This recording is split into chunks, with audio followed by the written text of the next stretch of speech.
Following another absolutely heartbreaking loss to the Toronto Blue Jays this season, Kevin Gausman has come out and made a bit of a surprising comment as he revealed that the Blue Jays could be willing to blow it up if their struggles continue and that huge changes could be coming for this team. So I'm going to break that down in this episode and just discuss some of the overall feelings around the Blue Jays clubhouse right now because the players are starting to get a bit fed up with themselves. So I'm going to break all that down and much more on this episode. But before we do, quick reminder, hit the subscribe button. If you're a part of the large percentage who are not subscribed, make sure to hit that button. It would mean the world to myself and Peter. And without further ado, let's get into it. Yesterday was a really bad game. And quite frankly, they got shut out by the White Sox. Gosse, yes, is a very good pitcher, but they got shut out by the White Sox in a game that, quite frankly, the Jays should have won. We've discussed this in the past about how they need to win these games if they want to have a chance. They're now three games, I believe, back of the wild card spot, and they want to make a push. They need to do it soon, and Kevin Gausman completely agrees. He made a bit of a surprising comment, and let's just get right into it. He said, the reality is,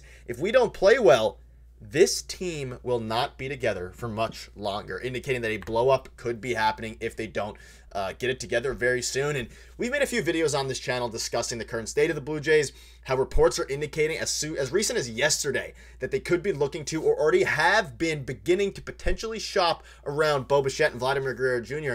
And that's exactly what Kevin Gausman is alluding to here. If they don't continue...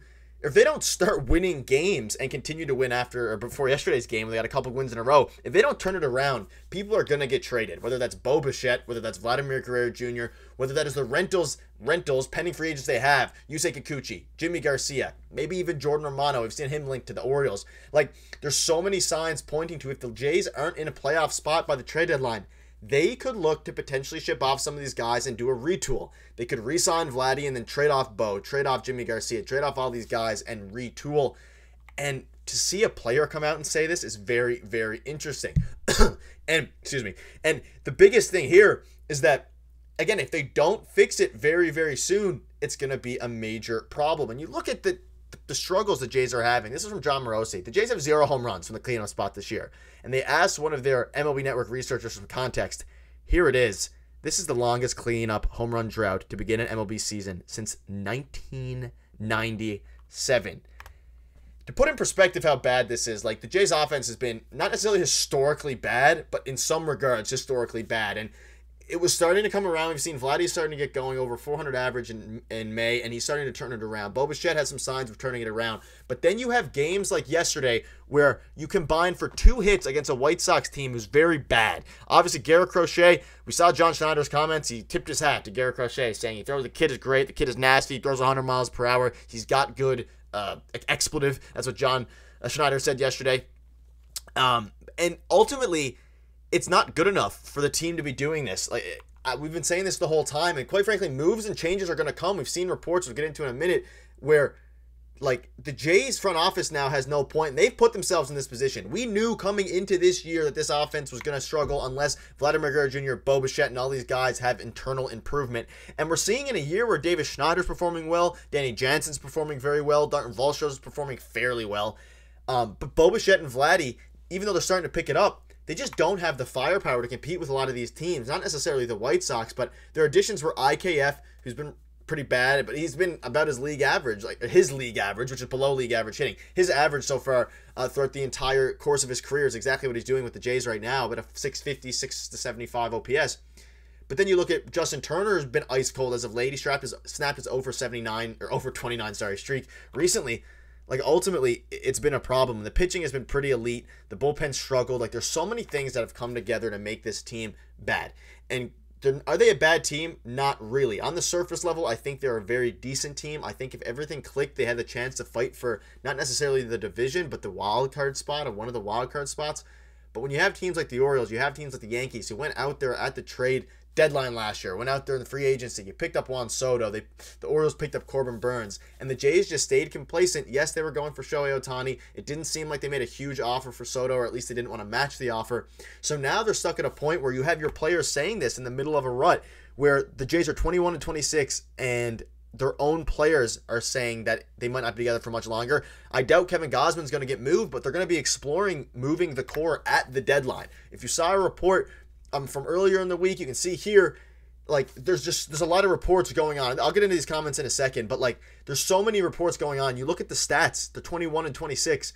They're now fallen 2.5 games behind of the Rays, which is a little bit absurd. And this is kind of the report I was looking at earlier. If you remember a video a week or so ago, this is from Ken Rosenthal. The team I'm really watching closely is Toronto because they seem to be reaching a crossroads. Rosenthal set on foul territory. And at some point, this team either needs to play better or needs to make some hard decisions. And you look at this, you have Yusei Kikuchi who could be on the block. Vladdy who could be on the block. Bo Bichette, Romano, Bassett, all these guys who are scheduled and slated for free agency. They're at a point now where if you don't move them, you don't want them to walk for nothing. If this year's a lost year anyway and you're not going to get a playoff run out of it, then what are you really doing at this point anyway? And all these different reports, we saw one from Shadavidi. We even had one yesterday saying that the Jays are actively shopping Vladdy and Bo from Mark Feinstein. Like, all of these things culminated in this comment today, which is really saddening if you're a Blue Jays fan, considering where we were just a couple years ago in 2021 with they had the chance. They were probably the best team in baseball at the time, but they missed the playoffs. And this is what Gausman said. He said, the reality is if we don't play well, the team will not be together for much longer. He said that in an interview with the Toronto Sun. It might make another year. It might make another year and a half. It might make a couple months. That's just reality. And really wild comments from Gausman here. You don't usually see this from players. And he says, if we want to have success and be competitive with these guys, we've got to do it now. We've got to go. And then obviously the article goes into how Jays were uncompetitive against one of the worst teams in baseball. Quite frankly, they're the worst team in baseball. They started off with 3 wins in their first 25 games or something crazy. I think they were 3-22 to start the year. It's bad. The Jays have hit rock bottom. It's at a point now where I don't know what they can do. Obviously, they need to keep playing. They need to win. They have a big stretch of games against the White Sox, against the Tigers, against the Pirates, and then again against the White Sox. There's a lot of chance for them to really get going. The schedule's not necessarily in that order, but those are the teams they play over the next few weeks. And they need to start sweeping these series. Peter and I mentioned it. If they don't sweep these series, they're going to be in big trouble. And you look at the underlying stats. Look at the Toronto Blue Jays batting stats. 30th, 29th, 28th, 26th, 27th, 29th. Like, it's at a point where the hitting just isn't good enough. And I don't want to come on here and rant every other day about how bad the offense is. But it's at the point now, something needs to change. The time is now. And if they don't fix it very, very soon, the Jays are going to just fizzle out. And there were some positives. You've won 2 games in a row. You're coming in against the White Sox with one of your aces this year, one of the best starting pitchers in baseball, and Yusei Kikuchi on the bump, and you can't even manage to get 5 hits. You can't even manage to get 3 hits. You get 2 hits against the White Sox with this much firepower, and you think back to what the offense used to be and where it is now. It's very sad. It's the way things have went, and hopefully this team going forward can fix it, and just that's all we can hope for now. But wild. This is a bit of a rant video. Obviously, Gausman in a rough spot, but I don't know. Let me know in the comments what your thoughts are on all this. Very sad, sad day if you're a Blue Jays fan. But we're going to get there. We'll keep fighting through. We'll keep making content for you daily. And hopefully we'll be looking back at this very soon in a positive light because the Jays somehow managed to turn their season around and go on a big push. But that'll wrap it up. Thank you guys for watching. Make sure to check out our video from yesterday. Click on your screen now. Hit the subscribe button. We'll see you soon.